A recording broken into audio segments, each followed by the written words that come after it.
started giving me this montage of moments of my mom so loving me. Mhm. And when we're in our ego, we have this my mom never approved of me shit, and like there's this underlying thing, and it showed me that, and it showed me this other thing, and it just started becoming this fast montage of my mom loving me. And then like I just felt like this energy that was like her arms wrapped around me, and it was like her rocking me and singing to me.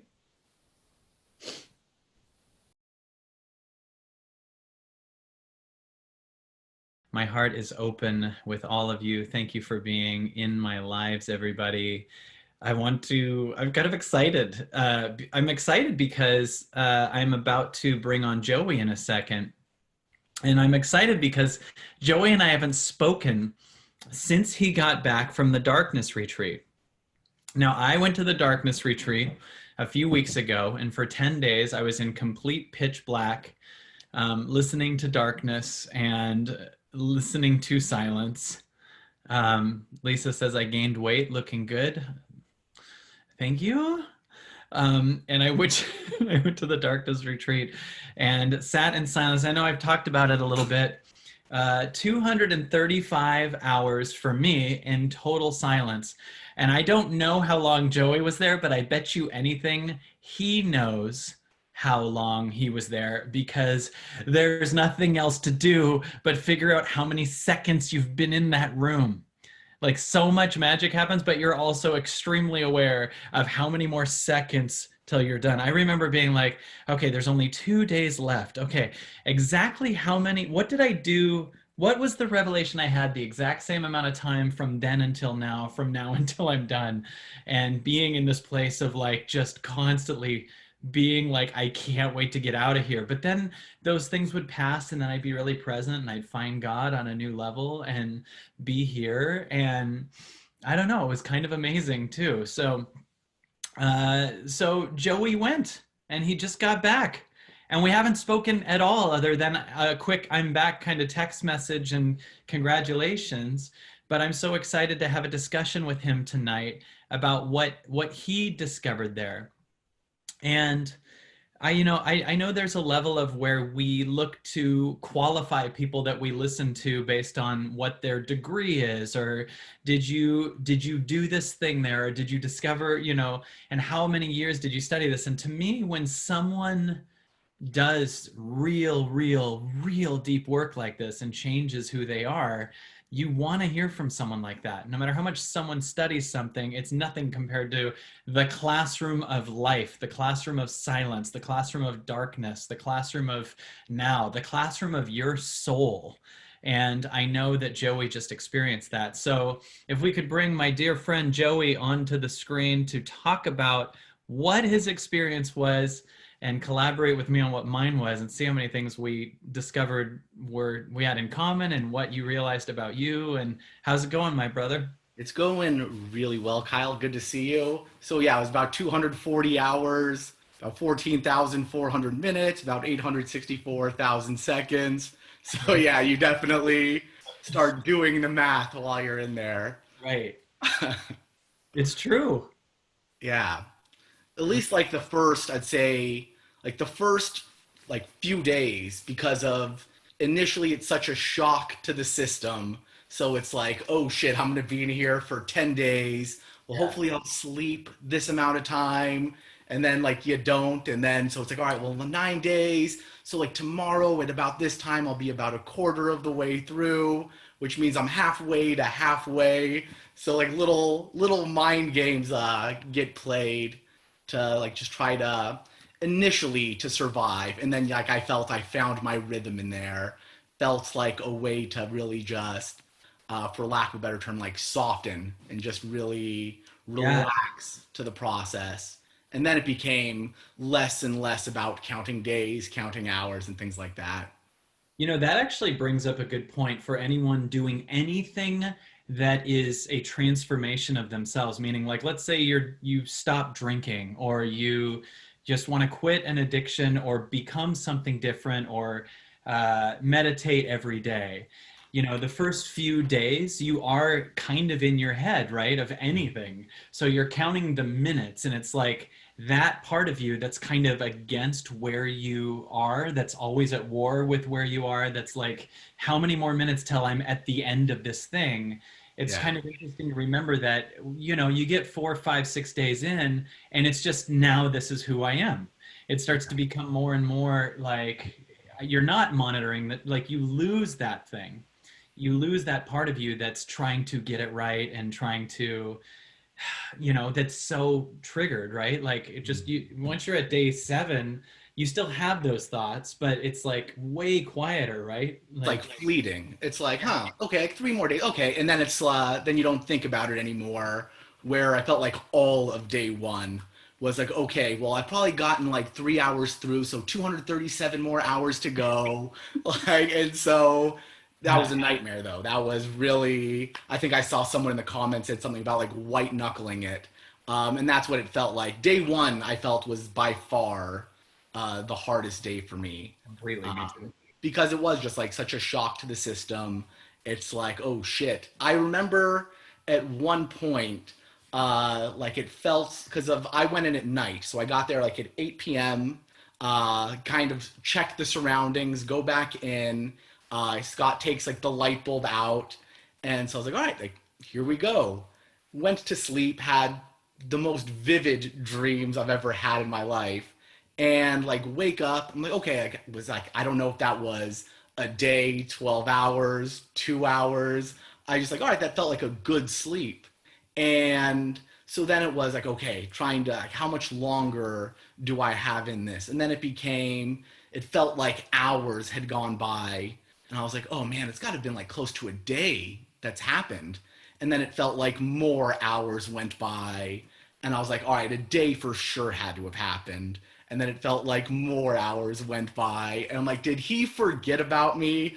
Like, am I? And then it started to become, I remember like there was the movie Mission to Mars, where like one of the things that they're tested on is how they do an isolation for like 24 hours. And I was like thinking, like, 24 hours is a challenge. Why the hell am I in here for 10 days? And it became this like, what am I doing? But like within that, I kind of got to rediscover my why. I got to go over mantras. I got to like have like releases of emotion. I cried, and then it started to become easier from there. But like the first day was by far the hardest because like being so in my head, trying to count down the time. And also probably just with the constant awareness that there's so many more days, right? Like, oh, Yeah. 9 more days of this? Yeah. Dude, and I remember, I don't know if you experienced this. Did he come once a day with food or twice a day with food? So the first day, because he mentioned that he was going to be coming once a day, and then I was like, wait a minute, like Kyle, I think he had twice a day. And so when he came that first day and it was just so much, I was like, hey, like, would it be possible to have you come twice a day, just so I can kind of, because of like the first day, it felt like an all day thing, and then my mind started being like, what if it's 11 in the morning right now? Like, what if like Yeah. 4 hours had gone by? So like I feel him coming in the morning, coming in the evening helped to kind of mitigate that. But then after day 5, I was like, you can just start coming once a day. So I just had him start coming in the evening on day 5. And what's really weird was I remember for me, like day 4, he came at night, and I was like, it has to be day 5. Like, it's just been so long that I've been in here. There is no way this dude's not knocking on the door at like the afternoon of day 5. And I Yeah. remember saying to him, "Hey, what day is it?" And because just, you know, they bring, so for people asking how do you know what day it was, you have a 2-door thing that he puts food in one door and then closes it so it's still dark for you, and then you open it up, and he just says hi a little bit, or he rings a bell from a distance, and then you know he's there. You have the opportunity to talk to him, or you don't have to. And I just was saying, what day is it? When he goes, it's night of day 4. I was like, I thought it was like September. Like, are you serious? It's only that? Yeah. Because Yeah. like I have processed 400 years worth of shit in the 4 days. Hmm. You know what I mean? Like I have like, which is what's amazing about it. You're also getting more and more shit processed in the fastest amount of time. Like you're not leaving. You don't step out a little bit and see the sun. And it's like you're in there fully, Yeah. right? So Yeah. yeah. And I remember like I was because like I was so lost in the time thing like on day one where like I was compulsively checking that double door. I'm like, all right, did he come? And like I was just so lost that like I didn't hear him, and like I felt like I checked it probably every few hours. I'm like, nope, still no new food in there. But yeah, like my biggest breakthrough of the whole thing happened on the end of day two. I Really? had yeah, like so for me, like first getting there and then like as like the kind of the wrestler marine in me, like I had like an intention of like basically building like mental, emotional, spiritual endurance and like just kind of being able to kind of deal with more. But then the part of me that's like, all right, 10 days, 9 days, just trying to look at it as a mountain to tackle. And so because of that, day one was just so hard. And at the end of day one, I was just so overcome with the fact that it's like such a mountain to tackle that I had like my first like release. I cried. It's a thing that I don't do often. I don't have any judgment against it, but for some reason I just don't have releases like that often. And at the end of day one, I had like a really powerful cry, and then like I recognized like, oh, okay, like this thing isn't gonna build up so much over 10 days that it's just gonna like melt my brain and I'm gonna go crazy. It's gonna build up, and then I'm gonna have a release, and then after that release, I just felt amazing, and I was like, okay, like I get this now. And then so for day two, where I had like was like my big kind of revelation.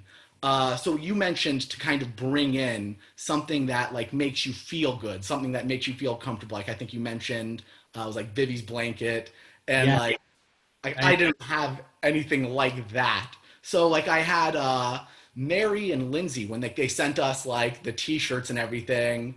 Within it there was like a crystal and an essential oil, and so like I remember like the essential oil just like it smelt good, and like I wanted like something that would be okay, this is pleasant. And so at the end of day two, I put the essential oil on and I smell it, and something about doing that like connected me to that moment where like I don't know if Mary like bought the essential oil or made it, but like the process of her like making it, buying it, and then being like, oh, Joey would appreciate this, and like putting it in the box. It was like such a small act of love and care that like connected me to like a million other moments of just love and care, whether it's from like a parent, a friend, whatever it is. But I was just like bombarded with these like really small loving moments, and had like an insanely hard cry from like feeling so loved in this world. And like I would cry, and then I would like there was like a song I would sing that kind of like soothed me. And then at the end of it, it was just like perfect bliss, like the kind of bliss that like I feel so many of us are reading sacred texts and doing these like plant ceremonies to get to. And I just like from day two of being in the dark, no plant medicine, no nothing, of just feeling loved, having this insane cry, and then just feeling it was like perfect bliss. There was no anything that came and like disturbed it. And so for me, that was like the big breakthrough. I was like, okay, like I want this for 10 days. And so it became less about counting down, like, well, like what's gonna, it's like, okay, I get there's a lot of good that's gonna happen in this thing. well, and I think that I kind of like, I hope you don't mind, but I'd love to take like the breakthroughs we had in that condensed Yeah, amount of time and see how they apply to life totally.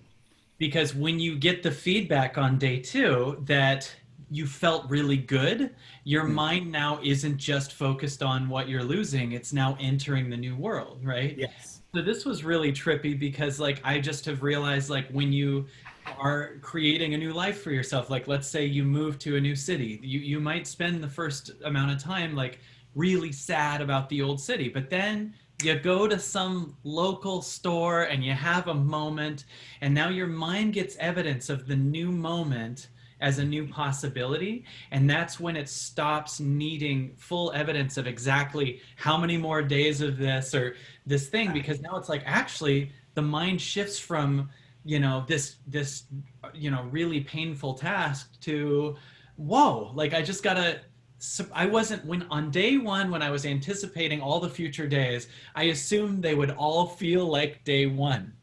And Yeah, yeah, and then day two is this massive magical moment. So now when you go into day three, it's like you're sitting here going, I wonder what magical, you switch to a mindset of what magical moment is coming. And even when you have a really painful moment, you start going, here it comes. There's a yeah, part of you that's like, oh, you're bringing up some childhood trauma, huh? Like I'm in. And then sometimes you try to like fat speed it up or force it or you know what I mean? But like, there's this kind of part of you that when you start feeling pain now, instead of going, "Oh my God, I'm in hell," is like, "What's coming?" Because I know that that God is going to completely take care of this in about 15 minutes, which yeah. will feel like 17 hours, but it will be done very shortly.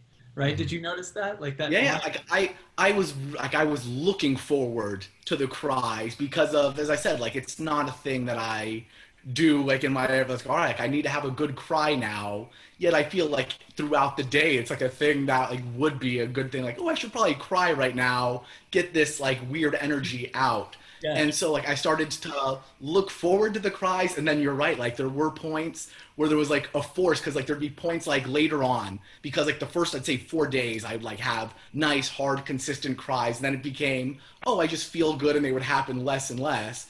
And like there'd be like points in day 6 where like I'd feel kind of something, and it's like where I would like try to trick my body into like I'd like fake cry for a little bit to get like the momentum going. But I was like, You're and trying to then I'm think. like, no, it's not working, and I get frustrated that it And didn't you're come trying to out. think of the same shit that was the breakthrough from the last. Yeah. You're like pulling it up, like like, oh yeah, that's right. Forgive my mom. Yeah, Yeah. no, this isn't about that, dude. And you're, and that's how the ego works. It tries to orchestrate the same surrender from last lesson, but what Mhm. we don't get is that every time you have pain, you get a totally new breakthrough. So Yes. you have to stay in surrender. So there's so many times where you're in pain and you're like, okay, I know how I solved this last time. So I'm going to egoically create the breakthrough myself. But as you're in this work, you're in the surrender the whole time, and that and you start to get, I think, I don't know about you, but I started getting by day 4 5 6, like I would say more like 6 7 8, there's I am not, there's just wait, there's nothing for me, you know what Hmm. I'm saying, like there's no Yeah. ability for me to orchestrate or anything, this breakthrough, right? Like I'm, every time I try to do what my lesson was from the last one or orchestrate it, I would be in hell. Yeah. And then Yeah. next thing I know, I'm on my knees asking God to take it. You know what I mean? I don't know if you experienced a moment like that. Yeah, I just feel like so for like the first few days it was just like it would sporadically come, hard cry, feel good, and then it started to become like, all right, let me try faking these cries, and it didn't work. And then it's like just like switched where like, oh, like okay, like, I guess I don't, like if I don't need to cry, what am I doing? And I would just like, all right, like I'll have like fun while I'm in here, and I would like sing songs like loudly, like, and just like I would notice also like in the beginning it was like singing these songs that would try to like bring on like the emotional kind of feeling, and then towards the end it was all like feel good songs 'cause, like I did just feel good, and it was just like something to do to like fill up that plenty of space that you have between every day. So yeah, like it was though, I would catch myself trying to force a thing, and it would be like it wouldn't be like I would like be miserable or anything like that, but it would have like no like attachment. Like I would feel nothing. Where before, like saying that mantra, like apologizing to that person while I was in there, or like praying, or doing whatever it was that like would bring about that emotional thing, I would like think about that person again and like apologize, but it was like empty. And I was like, okay, like I guess that's not what needs to happen right now. Right. Right. Right. Yeah. I remember once like falling to my knees and being like, God, take this from me, you know? And then like then God did. And then I felt really free. And then like 2 hours later, it starts bringing up another thing. So I'm immediately on my knees, take this from me. Like, no, dude, you're still in charge, not God now. You know what I mean? Like, it's like you're egoically trying to do this again. Yeah. You know what I mean? And like, that was such a, just like you gotta be with that pain and that fear because it will still decide on its own when it's time, but it will decide. It Mm-hmm. will at one point give you that. A huge breakthrough for me, a moment that was so big was in maybe day 7. I was like thinking about my mom, and it just started showing, like there was a me that had in my childhood believed like I want to be seen by my mom in a certain way, and I'm trying to get my mom to see that I'm enough or whatever. And then it just showed me this one moment where I was at a band camp, and when my mom dropped me off, my parents dropped me off, and I remember being alone for a week at a band camp, and me calling my mom once, like day 1 in when they got back to the house, and like really being sad, like really crying and missing home. And then I got to the end of it. I pictured the end of it, and my mom came with my dad to see me at a concert, like the way the parents can come see the kids as we all do a concert, and that's how. And I just remember there's like 500 parents in the audience, and my mom standing up and waving at me, so excited to see her son, And then it started like this. It still hits me because like it showed me that, and then it showed me like my mom coming to the Burbank airport being like, Kyle, and like a cop was telling my mom, ma'am, stand back. And I hated how he was talking to her. My mom's like, no, I want him to see like that I'm here. And he's like, ma'am, like he's like making her be quiet. And just how it started giving me this montage of moments of my mom so loving me. Mm-hmm. And when we're in our ego, we have this my mom never approved of me shit, and like there's this underlying thing, and it showed me that, and it showed me this other thing, and it just started becoming this fast montage of my mom loving me. And then like I just felt like this energy that was like her arms wrapped around me, and it was like her rocking me and singing to me. And then it cut to I hope you guys don't mind, this is crazy. But then it cut like I'm a director. It cut to my grandma, who was a political activist and one of probably the sweetest woman in the world. And she sat with me when I was a kid. I didn't know this was coming. She sat with me when I was a kid at the piano and played like songs from like Oliver Twist and Annie and everything. And I sat next to her and played. And on day 7 or 8, I actually can't remember, the silence had been so long that I could hear her singing it like exactly. I could hear her breathing in. I could hear, and it was like she was there. And this healed something in me because it had been so silent, and I felt so much love, and I could hear my mom and my grandma, who both passed away, and like they were really there. And I was just like rocking with my mom and my grandma. And it was so beautiful. It was like the greatest moment ever. And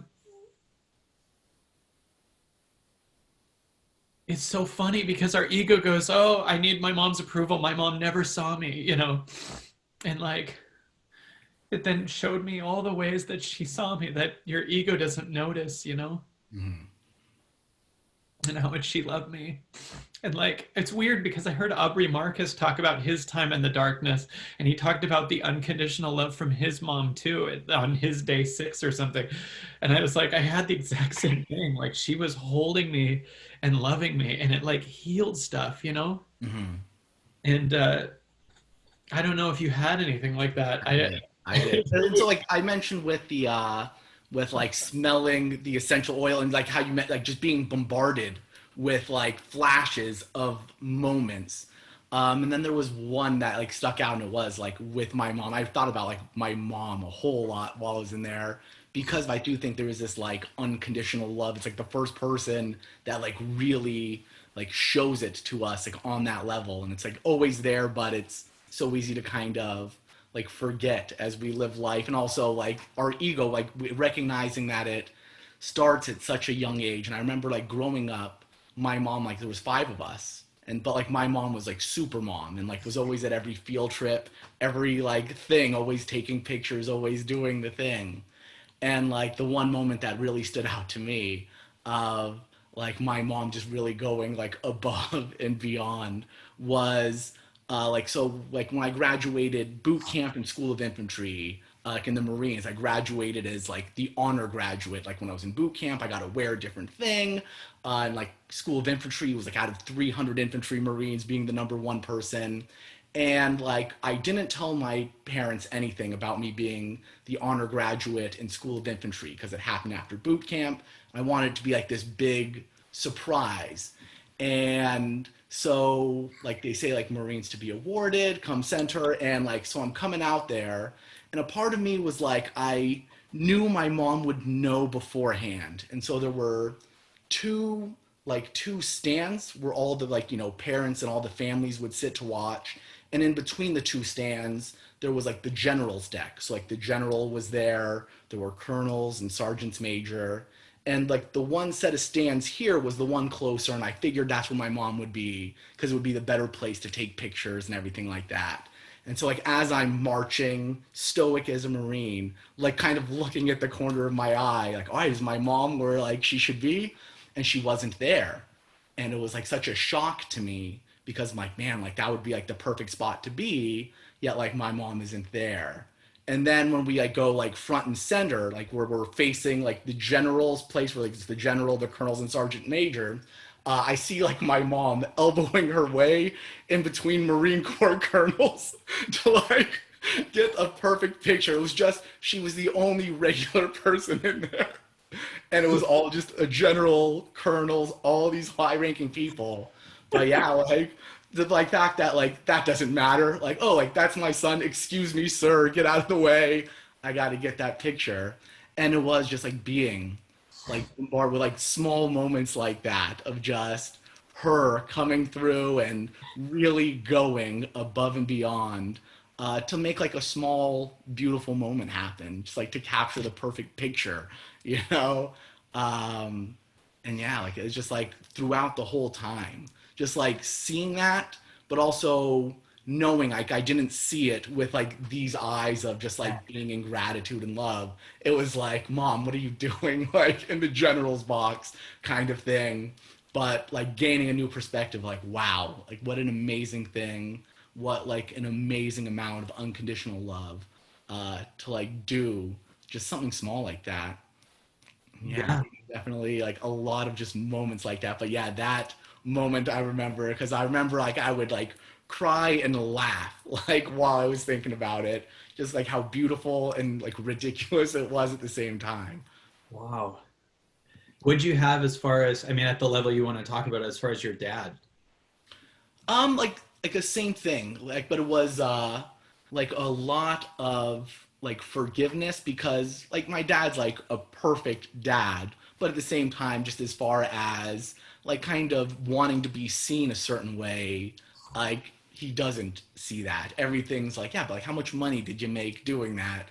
Like not even that long ago, like 7 or 8 months ago, like traveling the world, teaching the Wim Hof method, like breathing. I went to Iraqi Kurdistan, taught like the president of Iraqi Kurdistan, like tell my dad, and he goes, yeah, but how much money did you make? I'm like, did you not hear? Like I did a really cool fucking thing, and like being in there, like just like seeing these moments, but seeing it as a place from like no, he's doing that not as like I don't care, but it's like I care so much. Like, are you like wasting your time? Are you like doing things? Or do you know your worth? Like it comes from a place, but because like I'm not always like receptive of it, and it's just like you're not seeing the thing I want you to see. He's like seeing like my blind spot of like, yeah, like, I'll do that for free. Like, I don't care. I'll figure that out. But it's also like a different generation. And also, yeah, it is like a blind spot I have of like, are you making the money you need to be making doing this? And it was like, I saw all these moments like that, of like these moments where I felt unseen or like unappreciated, but like kind of like seeing it through his eyes of Mm. like, my boy's like interesting, like he does weird things that I don't get, but like I got to make sure that he's like, getting along in this world and doing what he needs to do. Yeah. So yeah, like it was like a lot of seeing things from his perspective, and it just gave, like it wasn't like a thing I needed to do, but it was like a forgiveness that just kind of came in the body of like, okay, like these are things that he does that are like, they're acts of love that are just like, it's me not seeing Yeah. like him. Right. Well, and doesn't that bring up the point that almost everything, if not everything, is coming from an act of love? Yeah. Yeah. Like that's hard to perceive, but like when you're like, my parents don't see me. No, no, no. They have their blueprint and they're trying to get you to see things through that blueprint. It might be through their ego, but you might be only able to look at it from your ego. See, this to me is a reason why I do these things because people say, like when I told people I was doing this, and I'm sure you experienced this too, people just talk like there's no benefit to it. Like why would you go to that? Isn't that what they do to torture people? Yeah, yes, it's called solitary confinement. Yeah, except for one is you chose to do it and you're in control of it and they're feeding you gourmet food, and the other one is you're stuck there and didn't plan this. Yeah. Like people are asking me like, just like the only thing that's happening is I'm going to go through hell, versus like there's a benefit that I know that's bigger than spending 10 days doing anything that I can see the guarantee of what I'll get. Like to me, if you're just doing something because you see the guarantee of a paycheck, or you're doing something because you see the guarantee of approval, like I like to do things that I don't know what the guarantee is, right? Like, but I find that what you get on the other side of it is so much bigger. Like there was something about my body when it said I'm going to the thing where I was like, I wonder if I'll access a dimension of magic. I wonder if I'll heal things in a way that I didn't know was there. I wonder if I'll have a new perspective and feel love with everyone around me. I wonder if, dude, the amount of times that like it would show me, like in the last 5 days, there was so much less giving a shit about success or what the next thing is that's big. It was just me sitting with Vivi. It was literally the amount of times it was uh, Vivian, like, and Christy being there and us saying grace, like just saying grace, like the amount of times that it was just like, and I hadn't said that before, right? And I was like, I just want moments. Yeah. I just want moments. It's no more chasing a big thing. Mhm. Like it's just moments. Literally, that's all we have. And if you really are in a moment fully, it will feel better than any far goal that you were hoping to achieve. Like if you're just, sitting there with then our schedule is this and we hit $1 million on this date or whatever, that feeling of $1 million is nowhere near the feeling of your awareness of a moment, Mhm. right? Like that's what starts showing up. I at least started showing up for me in quite a bit of the last few days. Like it was just like, dude, all life is showing me something. Yeah. It's just trying to show you something. The amount of magic that happens if you don't egoically try to figure out what you need to do about something, but just sit back, and life is whether it's a positive and you want to go, whoa, like look at the stars or look at the magic of the world, or if it's a negative, like you feel like shit. When I teach people, I'm like, just be with it. There's no action. Oh, what's coming up for you? It's just wanting to show us stuff. And we're just here to witness life. And I find the more we witness it, the more magic does its thing, and the more magic can come to you, and the more, right? Like, did Yeah. you? Yeah, because like I'll even go like a step further, because like it's like, instead of like looking for like moments, it's for me like it was like getting to an awareness because like the moments are always there. And so like especially on that moment of day two, I had the big cry, but like it was other moments like it, where like it was this kind of like I guess like as far as like putting it perceptually, like in temperature, you can make things infinitely hot. You can keep adding heat, things can get billions, trillions of degrees, but you can't make things infinitely cold. Like eventually you take away all the heat and it's like minus 273 degrees Celsius or whatever, you hit 0 degrees Kelvin, there's no more heat. It's perfect. It's as cold as a thing gets.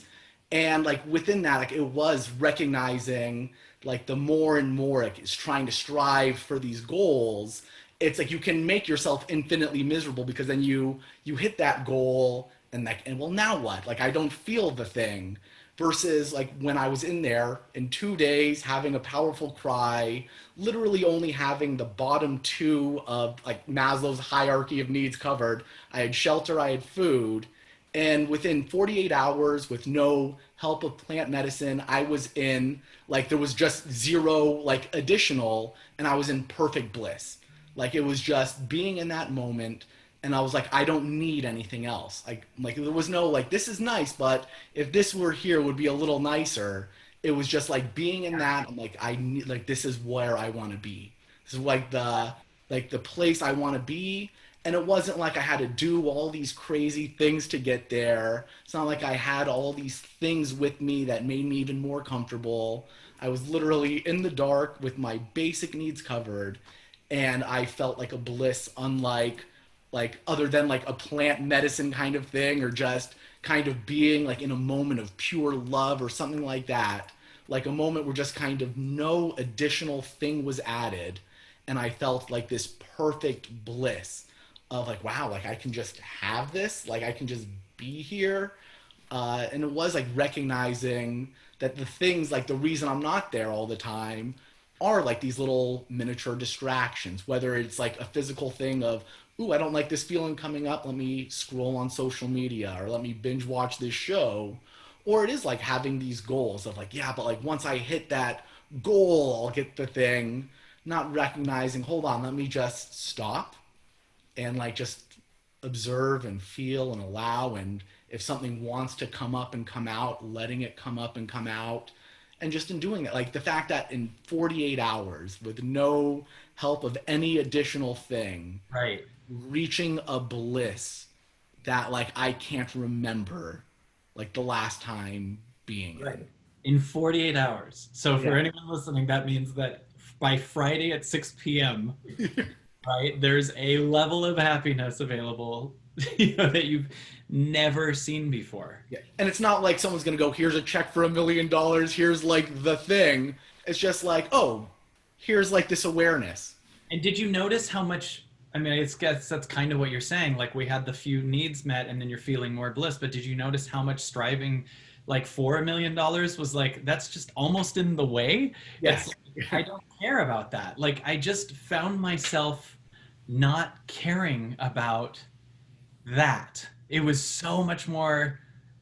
It was like you're watching like the greatest show in the world, and it starts getting the more you're in it, the better the show gets, and you're just at first you're like fuck, this is a 10-day movie, and it's really slow at first, and it's just like it's got the best payoff ever in history, Mhm. ever. you know What did you notice any moments of like actual feelings of kind of supernatural magic? Like I noticed in the last couple days, really the feeling of seeing the stars through the wall. I don't know Mhm. if you had any like actually feeling like you could see. Nothing like that, but I will say that man, like the dreams I had in there and how like often I would lucid dream, Totally. like it was like it was like being in another dimension because of the dreams felt more real than reality, and I had those dreams every night. And other than that, I can't remember the last time like I had a dream that I can remember. And then Right. I have like 10 days of just dreams where it's like me and not like this kind of fuzzy kind of like avatar of me. It was like me there, And like there'd be times like, oh, I'm dreaming. Cool, I get to go on this like adventure and I get to kind of get away from just pure dark for a little bit and I get to like go on a little side quest like here and like it was just like that was really the thing of like, huh, like this reality feels more real than the reality that I've just been in this whole time. So I would say that's probably the closest to like a supernatural kind of thing that I did experience. But man, like they blew my mind, the Yeah. kind of dreams that I had. Did you have, this is a dumb technical question, but did you have what I had, which is where you found like one teeny spot that wasn't fully covered, like that like in the house, like that you could actually see like a pinprick of Yeah. where the sun was, like or not, like there. You're in full darkness. You can't see shit. Like I smashed my eye. How many times do you hit your head on something? Like my head, my feet, because he has like those little pillars that kind of come out there, and I would hit my feet a lot. And also like it rained because like the whole thing's made of like almost like an adobe like thing where it's mud that turns to rock. At one point it rained really hard and like mud came from like the thing, so like I would step in that like quite a bit.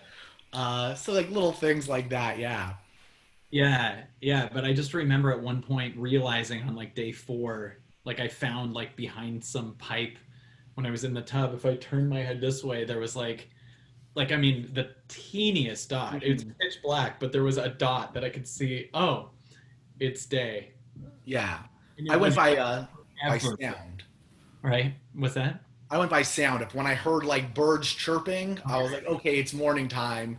And when I heard like crickets going, I was like, okay, it's night. But there was one area, it was like a crack, and like when it was just like the sun or the moon, like I nothing really came through. But like at one point, it was like there was a light that was shining really brightly there, and I like looked at it, and a part of me is like, oh, like I can like kind of see stuff, and a part of me felt like, oh, like well, that's kind of like cheating. I don't want to like cheat in this experience, but then at the same point, because it was like day like 6 or something like that, and it was like what like the sensation of seeing. I'm like that feels nice, like just to like see that I Yeah, can kind of see like where my legs begin and end. And I was like, ooh, like that feels good just to be able to see a little bit.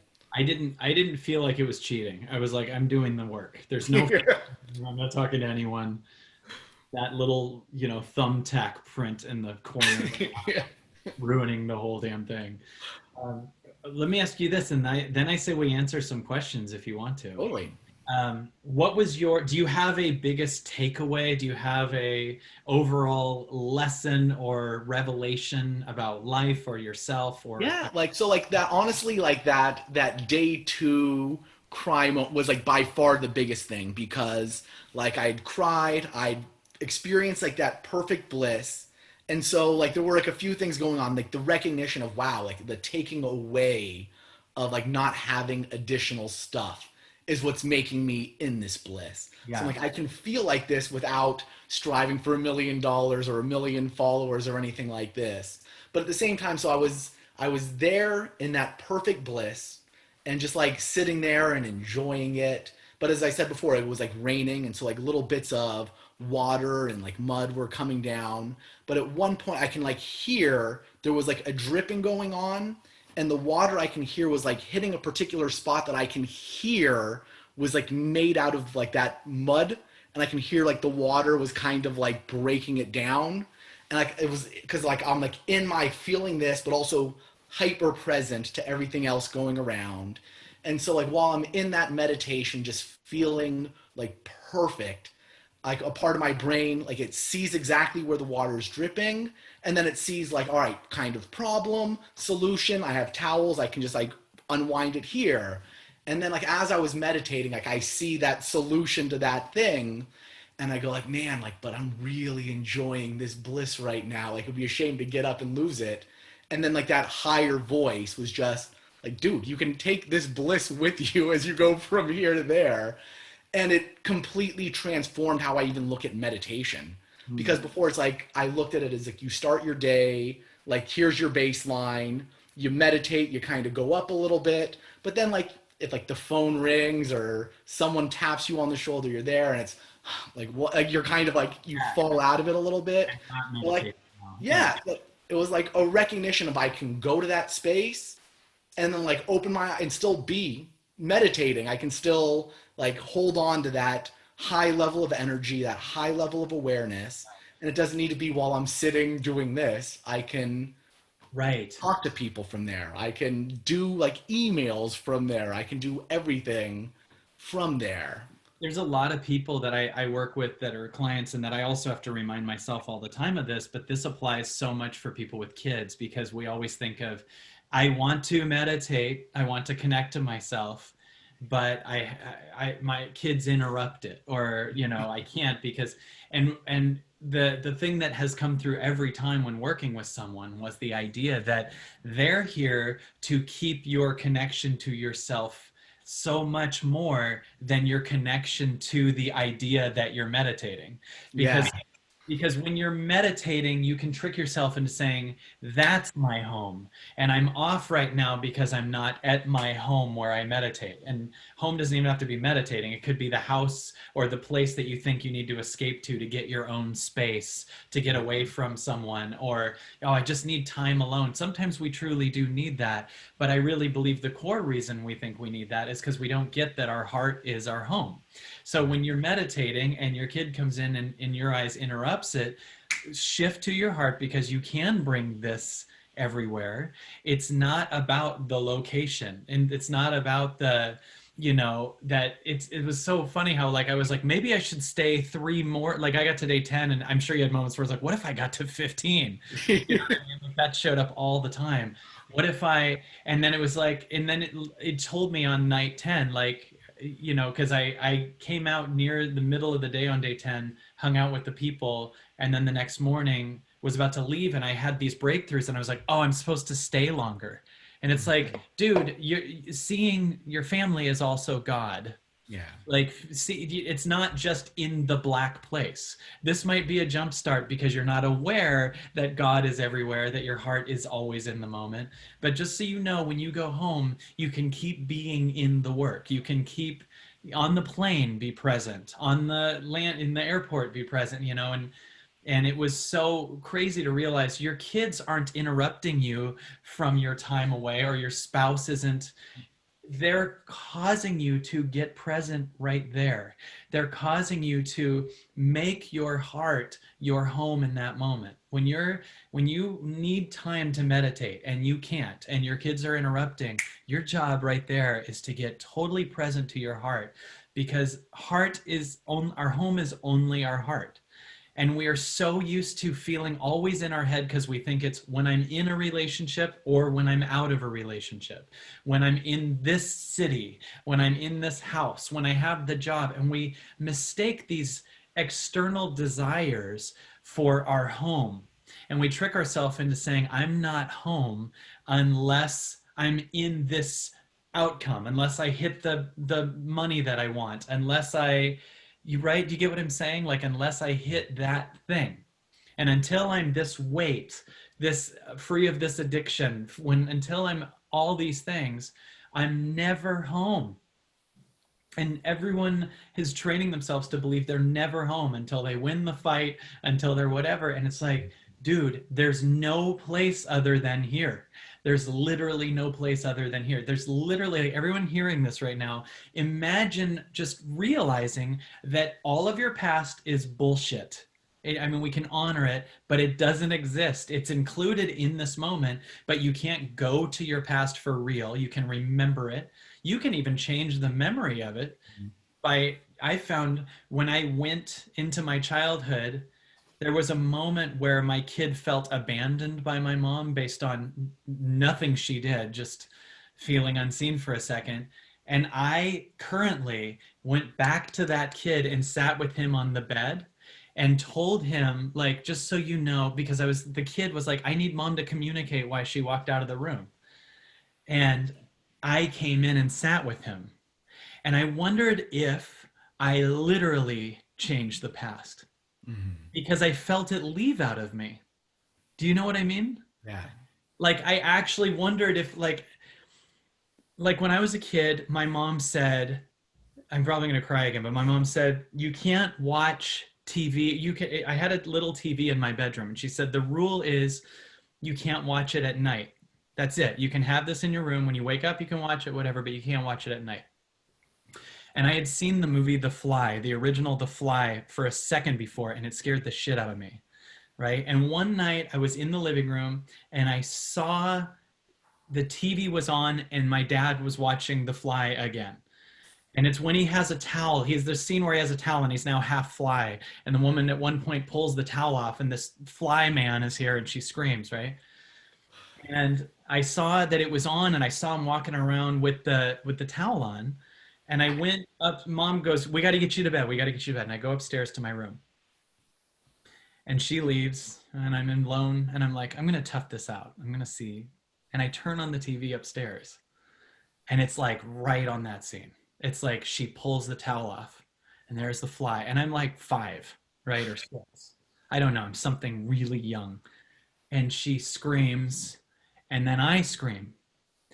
And my mom comes running up like, what? And I go, the fly's going to get me. And she goes, the fly's not going to get you. And I go, I just saw him on the TV. And my mom just shifted from being compassionate about my fear to, you watched this TV? And I went from having compassion to in trouble. And she just yanked the cord out and took the TV out and left. And I was now scared of the fly and feeling abandoned. And on day 7 or some shit, I felt myself go and sit with the terrified kid. And I mean, it was so clear because it was pitch black and silent for so long. And I sat with him and I was like, I just want you to understand you're not in trouble. Your mom understands that you're scared. And I want you to know, I know you feel abandoned right now, but I just want you to know you're still loved. She's going to come back tomorrow and you're going to be okay. And this will pass. And the flies all pretend. And I sat and I watched the kid get it. And I wondered if like I literally, because once the kid got it, I felt it leave out of me. So it's like, did I just change my past? Like it doesn't exist anywhere but in my body. And now I feel healed. So it's like, did I just show up and sit with little Kyle literally? Yeah. And he healed himself because it wasn't lodged in my body anymore. And that made me realize there really is no past other than the one that exists in your body. And if we get present with it, we can understand it and truly heal it. But there's also no future. And really all your past other than for healing and all your future are escapes from the now. They're really just escapes. Your giant goal setting of $1 million is an escape from the now. Right? It's like, I'm so scared of just being with my body. So I need to keep screaming goals and that'll be the solution. Or like when you eat, for me, when I eat off, like immediately the giant fast and solution and workout plan is overriding the fact that I feel shame in myself for eating off. Right? And like, so I'm coming up with that thing. So you end up in this surrender that there literally is nothing but now. And all of your past and future only exists now. So we're here and what I loved about the darkness retreat was it forced it. Yeah. Right? It forced that now on you. I wouldn't say it forced, I'd say it allowed. Yeah. Like, because of like, there's no, like, being in a dark room isn't like you drink ayahuasca, the medicine is doing a thing. You're just like, there's no extra thing. So it's like the thing wants to happen. And I feel like the more like allowed for everything to happen instead of like it forces it. Because yeah, like we can kind of almost recreate that at any time. Yeah. Yeah. Dude, I mean, it really helps. It helps heal so many things. Yeah. To understand that the pain is that you're living in a secondary fear-based trained world. But on this highest level, there's an invincibility, a knowing.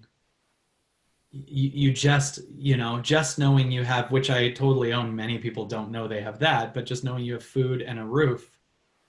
And if you could just have enough money for that day, or Mhm. enough credit for that day versus needing to get from one number to a higher number, or can you just have enough for just right now and be in the practice of the appreciation? I just have enough for just right now, just right now, just right now.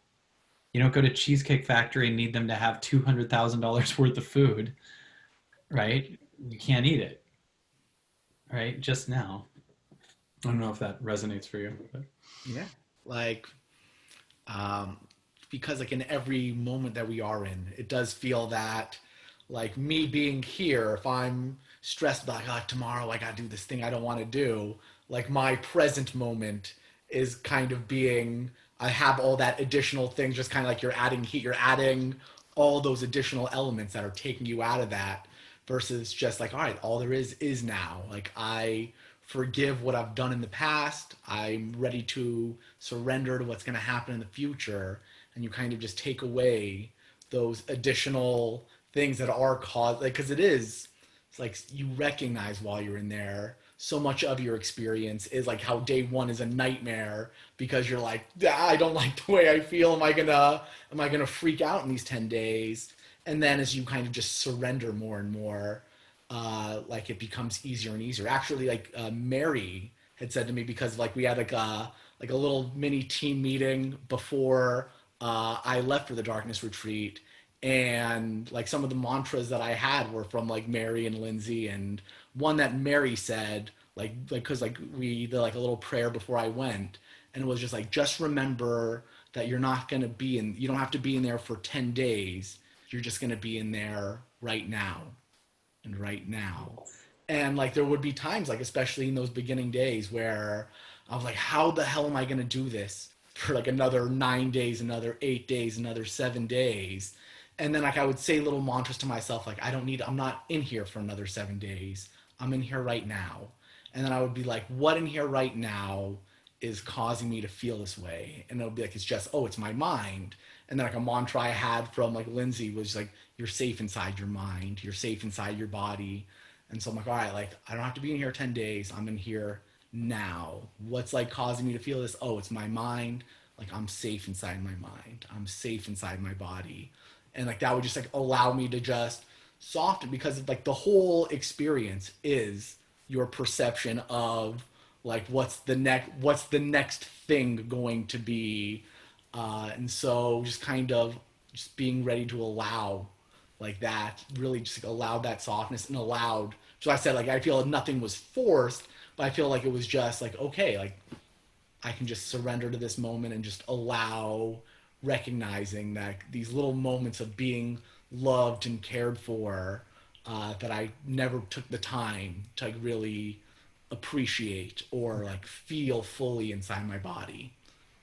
well, and this is why I believe wholeheartedly going for your biggest dreams is such a big deal, because the worst that can happen is it will force you into being in a pain that releases the old egoic self, and you have to get present to have the power to do it, Mm-hmm. right? So any giant goal, like if you decide whatever you're going to go on one of those enormous walkabouts, or like I'm going to walk for 100 miles on this thing. At one point it might be agony, but then it's agony only mainly based on how much your mind is in the future of how much more have you done, or how little have you done in the past, or what's coming up. Mm-hmm. So we, I believe, have the luxury of constantly being in the future when we're so complacent.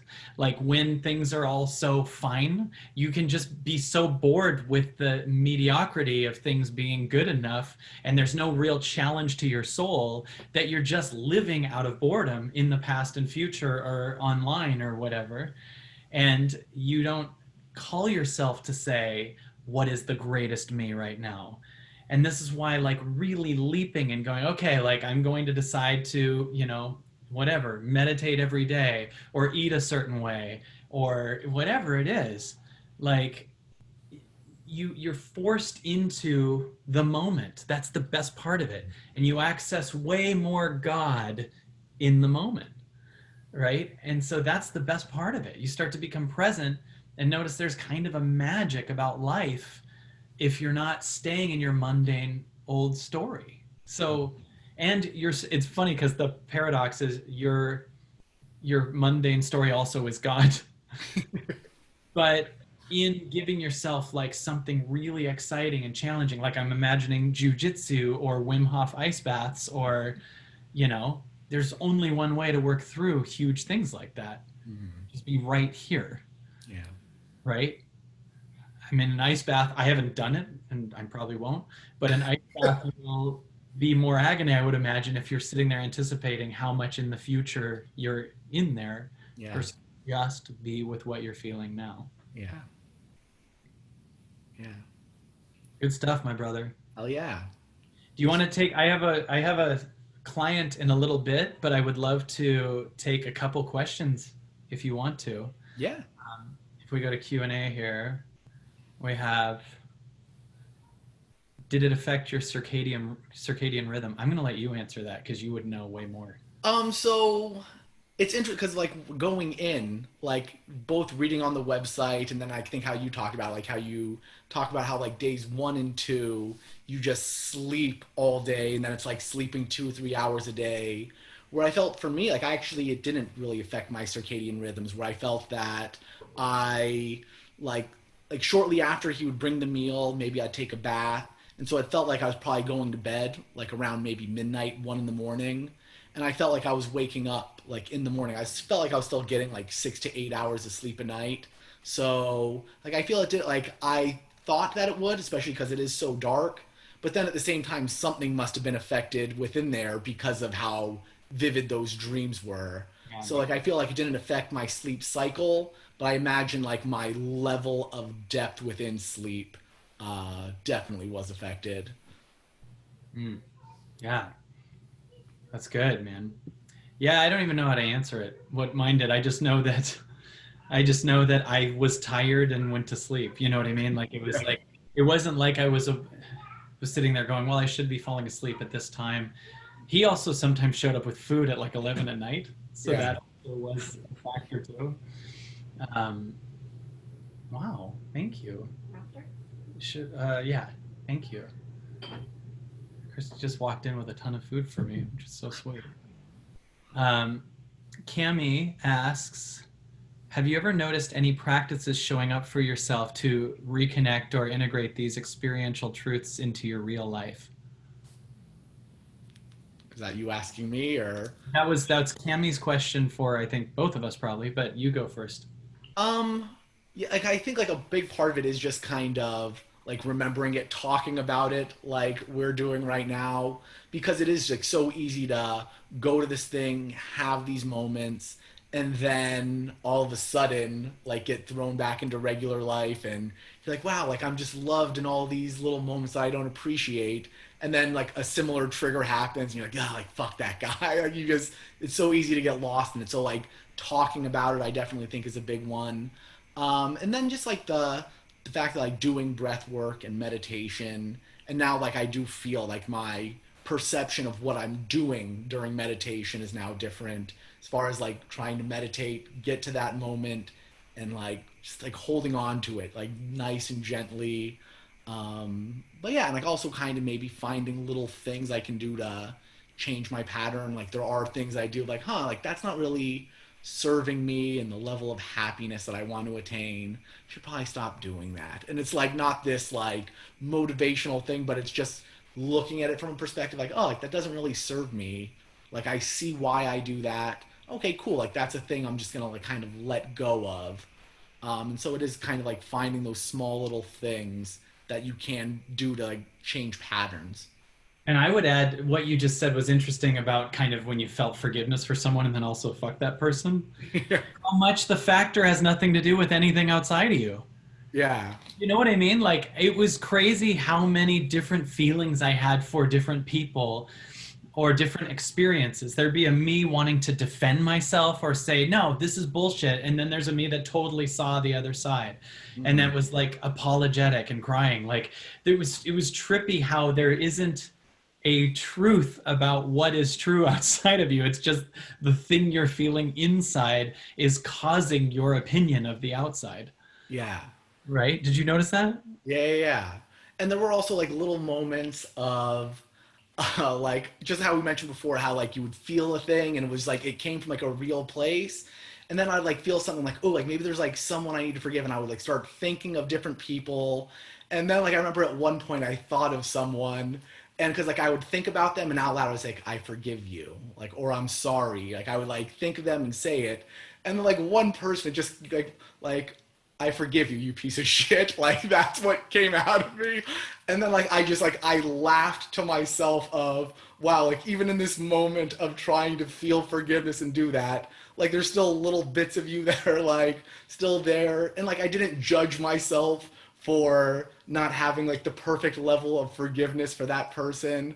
Yeah, and so like it's just like, in every given moment, like we're always trying our best and like forgiving yourself for doing that.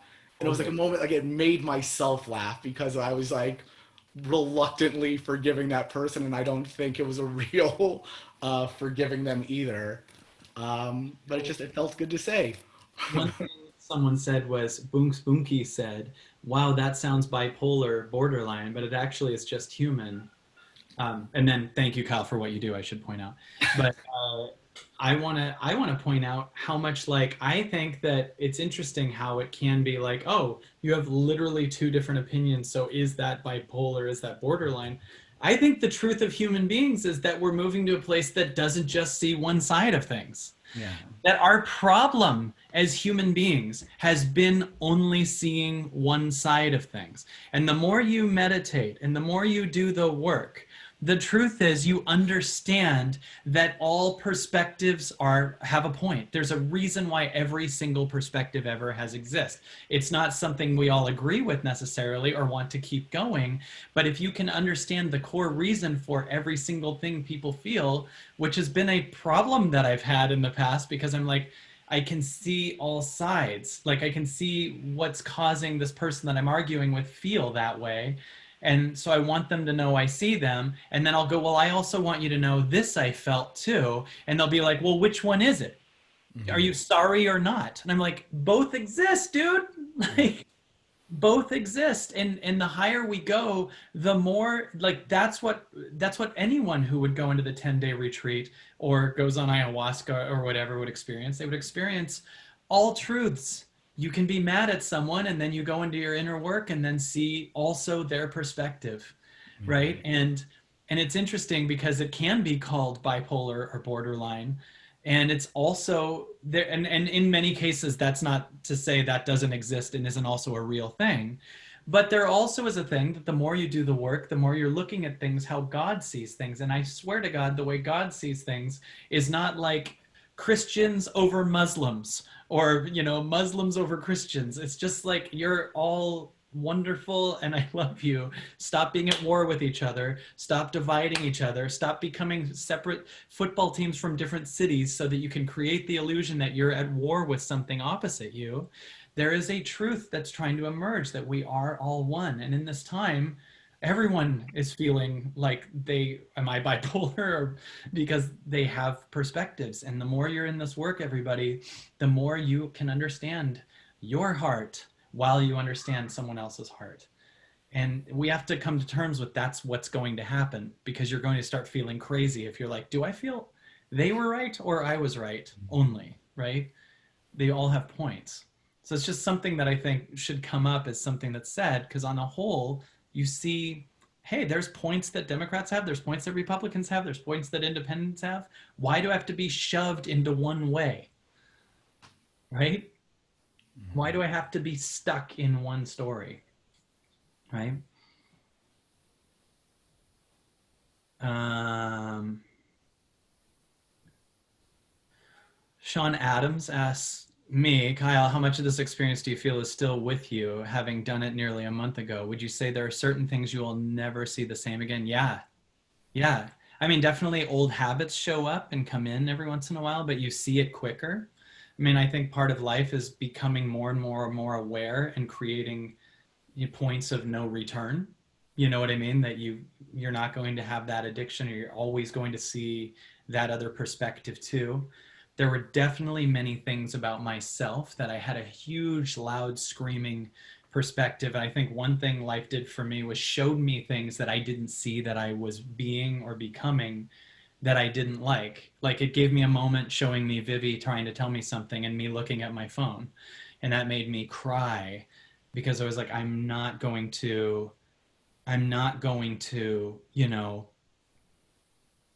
I am not going to give her a life where she's got a dad that's never there. And so that makes me put the phone down much more when I'm around her now. So yeah, there's many habits that you keep with you forever. Sometimes little egoic things can come in, and we're not perfect, but this is all the work to becoming better. Um, Iris asks us, do you think you could have had a decent experience if it had only been 3 or 4 days instead of 10? Go for it, Joey. So like on like as I said, day one when I was going through like everything I was going through, like thinking of that movie Mission to Mars where they're in isolation for one day. I was even thinking like if I like why did I sign up for 10 days of this? Like one day of this, I would have been like, wow, I learned a lot and I got a lot out of that. Like I really think with one day of it, you would gain a lot, learn a little bit about yourself and go through things. Now just like meditation, like you meditate an hour and then you meditate for 2 hours and all of a sudden you start going to different places and noticing different things.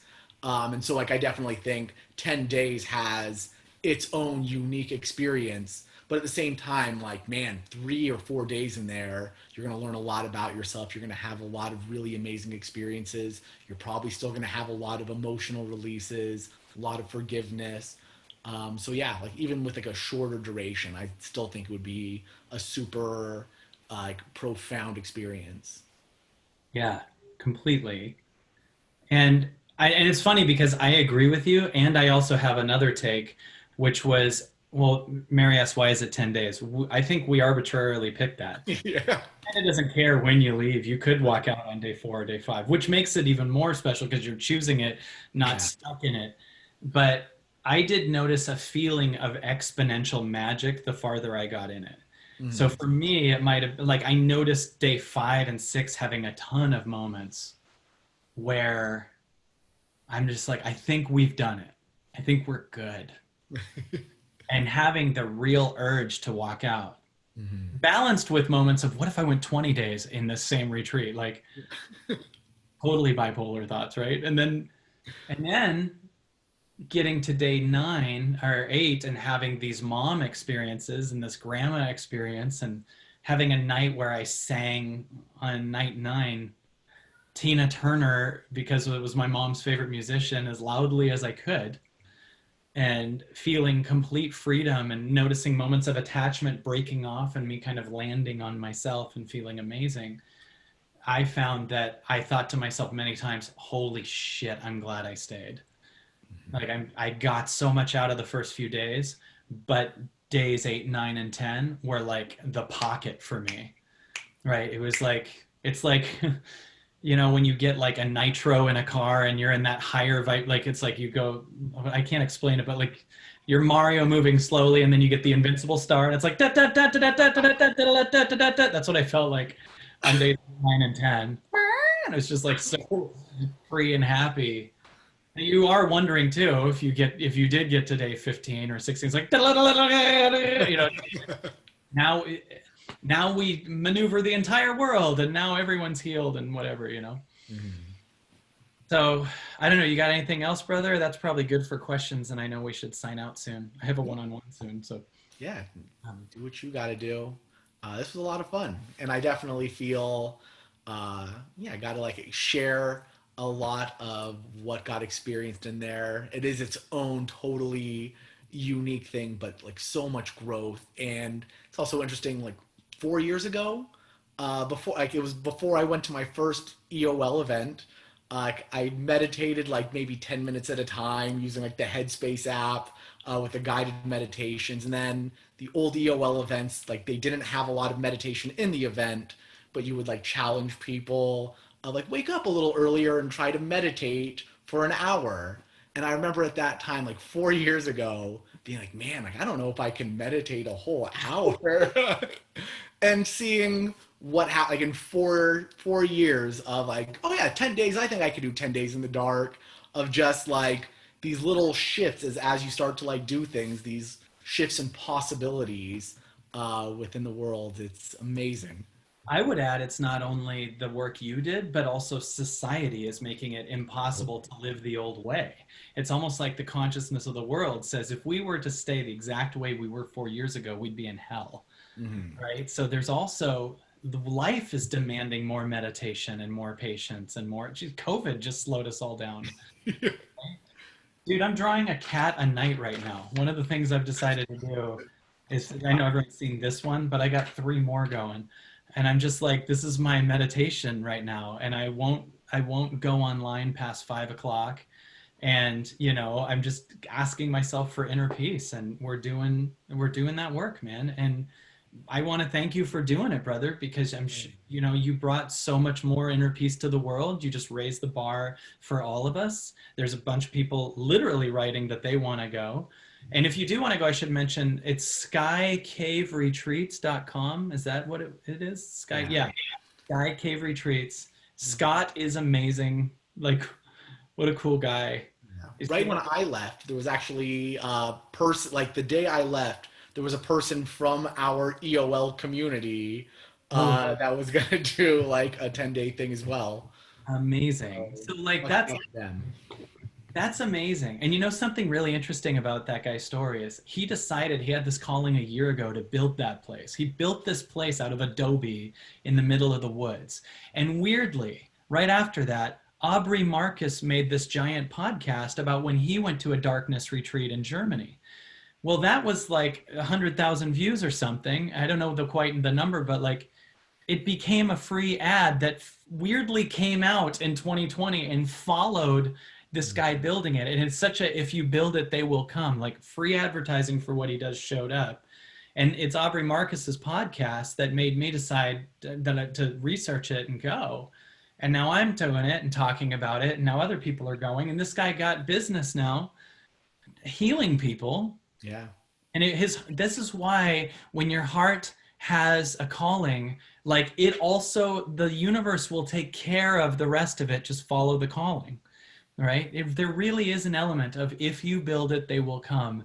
Don't worry about the marketing. Don't worry about the strategies. Don't worry about anything other than following the thing step by step, and it will take care of itself, right?